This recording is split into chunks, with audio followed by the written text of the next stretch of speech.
Alors, le résultat d'apprentissage aujourd'hui était à apprendre l'utilité du terme pente. Donc, vous allez voir que pente, c'est quelque chose qu'on utilise plutôt en géométrie analytique. Donc, quand on parle plutôt de l'algèbre derrière toute cette géométrie-là, on va utiliser le terme pente. Mais c'est aussi plutôt utile quand on parle d'une représentation visuelle. La pente est également en anglais connue comme slope, donc c'est pour indiquer si quelque chose est à pic. Donc on va regarder en détail à ça. Alors la première chose à noter, c'est que la pente, c'est la même exacte chose que le taux de variation. OK? Donc dans ton équation AX plus B, la pente, c'est le A. Um, et là, vous vous posez seulement la question, pourquoi qu'il y a deux termes? Vous allez voir que c'est juste la réalité des choses en maths. En 9e année, on veut vraiment mettre l'emphase sur le terme taux de variation, parce que ça veut dire le rythme à laquelle tu changes. Mais plus que vous avancez, surtout chez les maths pré-universitaires, on utilise surtout le terme pente pour indiquer à quel point quelque chose est à pic ou incliné, si vous voulez. Donc, quelques petites choses à tenir compte. Des droites qui sont plus inclinées, ils ont une plus grande pente. Ça, c'est logique. Donc, plus que ta droite est inclinée, plus que la pente va être à pic, si tu veux, ou plus levée. En lisant le graphique, de gauche à droite, toujours. Donc, une droite est toujours lue comme un livre de gauche à droite. Donc, si je fais ceci, de gauche à droite, cette pente monte. Donc, c'est une pente positive. Si j'ai une droite qui a de l'air à ceci, encore tu le lis de gauche à droite, elle descend de gauche à droite, donc c'est une pente négative. Alors, si je regarde à un exemple ici, j'ai deux graphiques. Donc, on va commencer avec le graphique 1, qui est celui à la gauche.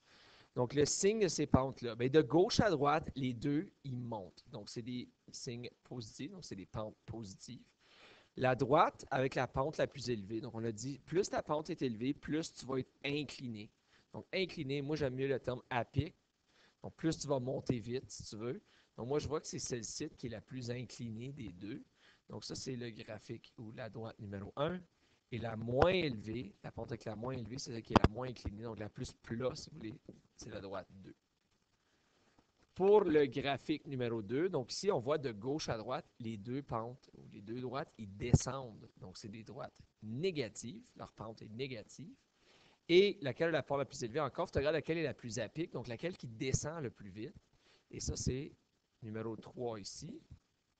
Et celle qui est le plus plat, ou qui a la pente la moins élevée, c'est le numéro 4.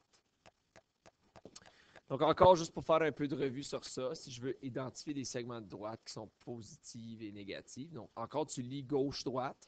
Alors, je regarde chaque segment individuellement. Donc, je vais regarder A, B en premier. Donc, de gauche à droite, je vois que A, il monte vers B.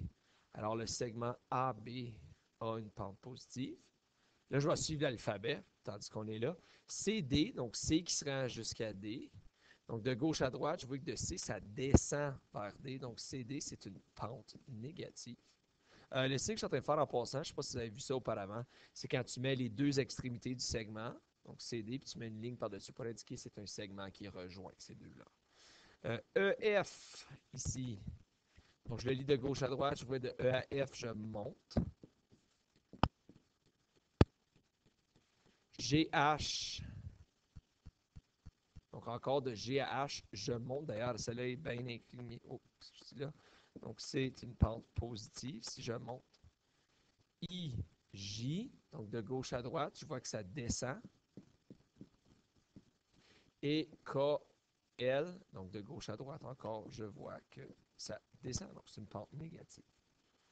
Pour calculer la pente, c'est relativement simple. La pente, c'est dans un graphique, le déplacement vertical sur le déplacement horizontal, en prenant 2 points. Donc, il y en a qui vont dire que c'est exactement la même chose que ce qu'on faisait avec le taux de variation. Et la réponse à ça, c'est oui, parce que c'est la même chose, la pente et le taux de variation. C'est juste à tenir compte que ça, c'est comment est-ce qu'on détermine la pente. Donc, si, admettons, tu trouvais 2 points dans ton plan cartésien, tu devais vérifier c'est quoi le déplacement vertical et le déplacement horizontal. Le taux de variation, c'est la même chose. Donc, par combien est-ce que j'ai monté? J'ai monté de plus 3. Combien j'étais à droite? J'étais à droite de plus 5. Alors, ma pente, c'est le déplacement vertical. 3 sur le déplacement horizontal. 5. Right? Qui est la même chose que le taux de variation. Nous, c'était la différence entre les Y et la différence entre les X. C'est la même chose. Alors, si je veux le mettre en pratique, donc ici, n'oubliez pas, je dis tout le temps, prends deux points qui sont beaux puis clairs. OK? Donc, pour moi, celui-ci a de l'air beau puis clair, puis celui-là aussi a de l'air beau puis clair. Des fois, c'est pas évident, là, je comprends. Et tu te dis, c'est quoi le déplacement entre les deux? Donc, la pente, c'est le déplacement vertical sur le déplacement horizontal. Alors, je regarde ici, donc je suis à -2, je monte de +2. Je ne sais pas pourquoi j'ai fait des bons, là, ça peut être juste une ligne. Je monte de +2 et je m'en vais à droite de +1. Donc, ma pente, c'est 2 sur 1, qui est tout simplement. Ça marche aussi pour des situations réelles et c'est là qu'on le voit souvent. Quand on parle, mettons, de comme des côtes ou faire des chemins, si on parle de des toits, souvent on va utiliser le terme pente. Soit les ingénieurs vont surtout utiliser le terme pente ou euh, le terme slope si tu travailles en anglais. Donc ici, mettons, j'ai une rampe qui a une plateforme de chargement. Ça, c'est pour loader du stuff en bon Sturgeon.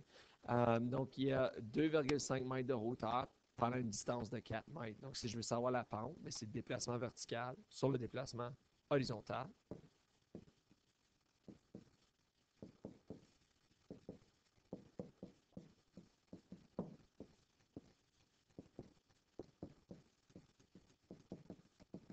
Alors là, je regarde, OK.